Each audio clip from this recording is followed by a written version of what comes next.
come chiaria di lumi, esposti allo vento, spiccò lo rosso sangue sparso in terra di lo debole corpo di l'amore. L'epifania dello scanto pigliò lo vantaggio che pure provvisoria è destinata a non durare.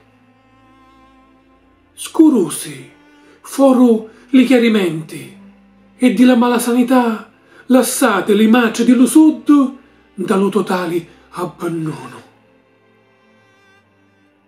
Sangue scuro che si perse dentro le viscere desiderose di vita e da un pavimento di una stanza china d'animi e di lo chianto di una picceretta appena nasciuta. Lo poso era debole e non si poteva più aspettare, ma ancora una volta lo Varvassuri non si presentò.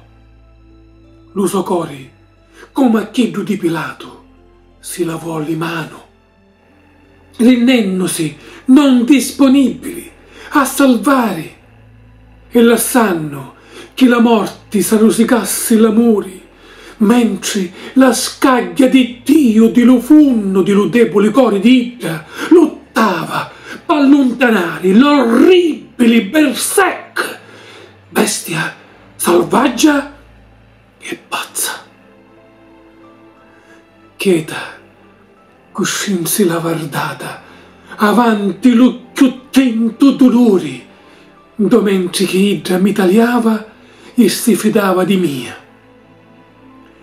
Con sforzo fece sgobbare il mio spirito per scanciare sto inferno da un paradiso amore.